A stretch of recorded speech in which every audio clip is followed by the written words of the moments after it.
Daily. Taste the Daily. Jubilee hills ఉప ఎన్నిక కాంగ్రెస్ అభ్యర్థి నవీన్ యాదవ్ కు క్రైస్తవ సంఘాల ప్రతినిధులు పాస్టర్స్ సంపూర్ణ మద్దతు ప్రకటించారు. కాంగ్రెస్ అభ్యర్థి నవీన్ యాదవ్ విజయం కోసం పనిచేస్తామని వారు హామీ ఇచ్చారు. ఈ మేరకు క్రైస్తవ సంఘాల ప్రతినిధులు పాస్టర్ సీఎం రేవంత్ రెడ్డిని కలిశారు. తమ సమస్యలను ముఖ్యమంత్రి దృష్టికి తీసుకొచ్చారు. వారి సమస్యలపై సానుకూలంగా సీఎం రేవంత్ రెడ్డి స్పందించారు. వారి సమస్యలను వెంటనే పరిష్కరిస్తానని మాటిచ్చారు. ఇక భారత్ జోడో పాదయాత్ర ద్వారా ఏఐసీసీ అగ్రనేత రాహుల్ గాంధీ దేశంలోని మైనార్టీలకు ఒక భరోసా ఇచ్చారని గుర్తు చేశారు. జూబ్లీహిల్స్ లో మైనార్టీలను మభ్యపెట్టడానికి కుట్ర జరుగుతోందని ఆరోపించారు. బీజేపీలో బీఆర్ఎస్ విలీనమయ్యే పరిస్థితి ఉందని ఆరోపించారు.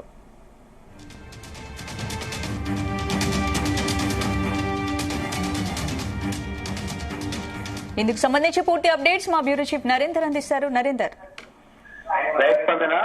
జూబ్లీహిల్స్ ఉప ఎన్నిక జరగబోతున్నటువంటి నేపథ్యంలో ఇప్పటికే అన్ని రాజకీయ పార్టీల నేతలు పెద్ద ఎత్తున ప్రచారం నిర్వహిస్తున్నటువంటి పరిస్థితి ఉన్నది. మనం చూస్తున్నాం, కాసేపటి క్రితమే సీఎం రేవంత్ రెడ్డి దగ్గరికి క్రైస్తవ సంఘాలకు సంబంధించినటువంటి మైనార్టీ వాళ్ళను కలిశారు. వాళ్ళందరితో కూడా ఒక అభయం ఇచ్చినటువంటి పరిస్థితి ఉంది. భవిష్యత్తులో మరింతగా మైనార్టీలకు కాంగ్రెస్ పార్టీ అండగా ఉంటుందనేటువంటి విషయాన్ని అటు దేశవ్యాప్తంగా కానీ అటు కాంగ్రెస్ రాష్ట్రంలో ఉన్న నేపథ్యంలో ఇక్కడ కూడా మీకు అండగా ఉంటుందనేటువంటి విషయాన్ని కూడా చెప్పినటువంటి పరిస్థితి ఉంది. ఇందులో జూబ్లీకి సంబంధించినటువంటి చాలా మంది క్రిస్టియన్ మైనార్టీకి సంబంధించినటువంటి లీడర్లు కలిశారు.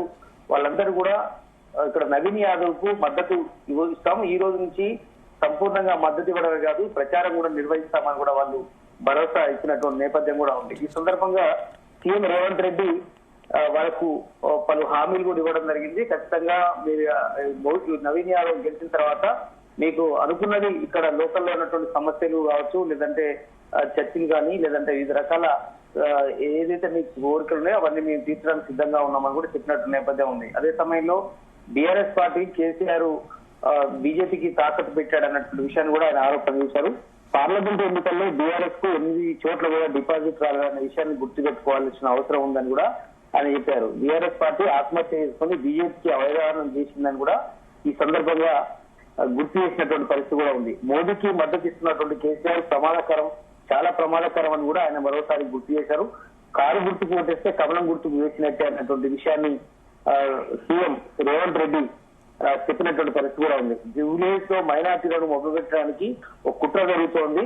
ఎందుకంటే యువకుడు అన్ని రకాలుగా చదువుకున్నటువంటి వ్యక్తి కాబట్టి ఇక్కడ గెలవడం వల్ల ఖచ్చితంగా కూడా జూబ్లీహిల్స్ మరింత అభివృద్ధి అవుతుంది. రాష్ట్రంలో కాంగ్రెస్ పార్టీ అధికారంలో ఉంది కాబట్టి ఇక్కడ ఖచ్చితంగా అన్ని రకాల సహాయ సహకారాలు ఇక్కడి లోకల్ ప్రజలకు అందుతాయన్నటువంటి విషయాన్ని కూడా ఈ సందర్భంగా మైనార్టీ లీడర్లతో కలిసినటువంటి సందర్భంలో కూడా చెప్పారు.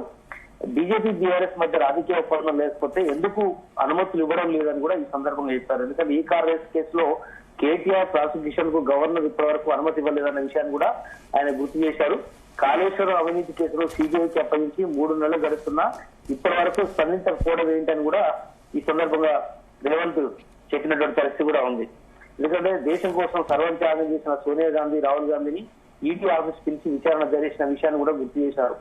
కేటీఆర్ హరీష్ రావు మాత్రం విచారణకు ఇంతవరకు పిలవలేదు. దేశంలో మహోన్నతంలో ఉన్నటువంటి వాళ్ళు కూడా ఈడీ కానీ వీళ్ళందరినీ ఎదుర్కొన్నటువంటి పరిస్థితి కూడా ఉంది. అలాంటిది కేసీఆర్ కుటుంబానికి వినాయింపు ఏముందని కూడా ఈ సందర్భంగా ఆయన గుర్తు చేశారు. బీజేపీ బీఆర్ఎస్ కలిసేందుకు బీజేపీ ప్రయోగశాలగా చూస్తున్నారు. కేసీఆర్ మంత్రివర్గంలో ఒక్క దళితుడు మాత్రమే ఉన్నారు. నా మంత్రివర్గంలో 4 దళితులకు అవకాశం ఇచ్చాము మంత్రులకు అనేటువంటి విషయాన్ని కూడా ఈ సందర్భంగా గుర్తు చేశారు. అంతేగాక అసెంబ్లీ స్పీకర్ గడ్డం ప్రసాద్ కుమార్ కూడా దళిత సామాజిక వర్గానికి సంబంధించినటువంటి వ్యక్తికే ఇచ్చామన్న విషయాన్ని కూడా గుర్తు చేశారు. అంతేకాకుండా అత్యంత నిరుపేదలకు సంక్షేమ కార్యక్రమాలు అందించాలన్నదే కాంగ్రెస్ పార్టీ విధానం అని కూడా ఈ సందర్భంగా గుర్తు చేశారు. జూబ్లీహిల్స్ లో మోదీ కేసీఆర్ ఒకవైపు, రాహుల్ గాంధీ రేవంత్ రెడ్డి మరోవైపుగా నిలబడి పోరాడుతున్నారని కూడా ఈ సందర్భంగా వారిని కలిసిన సందర్భంగా కూడా చెప్పారు. ఇక్కడ బీజేపీలో బీఆర్ఎస్ విలీనం అయ్యే పరిస్థితి ఉందని కూడా గతంలో కవితనే చాలా స్పష్టంగా చెప్పిన విషయాన్ని కూడా మరోసారి రేవంత్ రెడ్డి వీరిని కలిసిన సందర్భంగా చెప్పారు. కనుక మొత్తానికి జూబ్లీహిల్స్ ఉప ఎన్నిక మరొక 5-6 రోజులు మాత్రమే ఉన్నటువంటి నేపథ్యంలో ఎన్నికల ప్రచారం ఊపందుకుంది. అన్ని రాజకీయ పార్టీల నేతలు చాలా సీరియస్ గా క్యాంపెయిన్ నిర్వహిస్తున్నారు.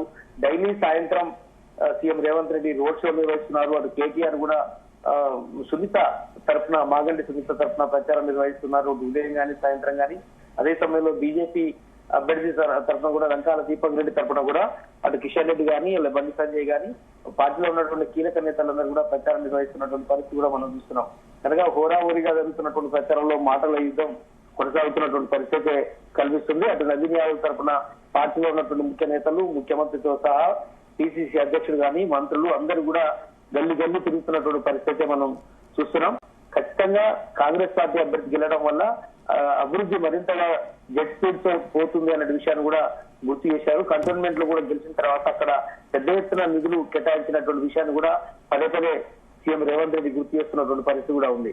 బట్ మరోపక్క కేటీఆర్ కూడా తెలంగాణ భవన్ లో వరుసగా మైనార్టీలను చేర్చుకోవడం కానీ అదేవిధంగా కాంగ్రెస్ చేస్తున్నటువంటి పొరపాట్ల విషయాల్లో కూడా వాళ్ళు గొంతెత్తున్నటువంటి పరిస్థితి కూడా ఉంది. అదే సమయంలో సీఎం రేవంత్ రెడ్డి కూడా ఖచ్చితంగా గత ప్రభుత్వంలో ఉన్నటువంటి అవినీతి వివిధ రకాల సమస్యల వల్లనే అక్కడ జూబ్లీస్ చాలా ఆమడ దూరంలో ఉంది. అందుకనే అక్కడ కనీసం చెత్త ఎత్తడం కూడా చాతగాలని పరిస్థితి కూడా గతంలో ఎదుర్కొందన్న విషయాన్ని కూడా చెప్పినటువంటి పరిస్థితి ఉంది. మొత్తానికైతే ఇక్కడ సమస్యలను దృష్టి తీసుకొచ్చినటువంటి పాస్టర్స్ సానుకూలంగా స్పందించడమే కాకుండా భవిష్యత్తులో మరిన్ని పదవులు కూడా ఇవ్వడానికి ఆస్కారం ఉంది. ఇప్పటికే దళితులకే కాదు ముస్లిం మైనారిటీలకే కానీ క్రిస్టియన్ మైనారిటీలకే కానీ వాళ్ళందరూ కూడా పదవులు ఇచ్చినటువంటి విషయాన్ని కూడా గుర్తు చేస్తూ ఖచ్చితంగా సంపూర్ణ మద్దతు నవీన్ యాదవ్ కు ఇస్తామన్నటువంటి హామీని వాళ్ళు ఇచ్చిన నేపథ్యంలో ఇక మరింతగా ప్రచారాన్ని ముందుకు తీసుకెళ్లాల్సిన అవసరం ఉందని కూడా వాళ్ళు పొందుతున్నారు. Right, thank you Narendra.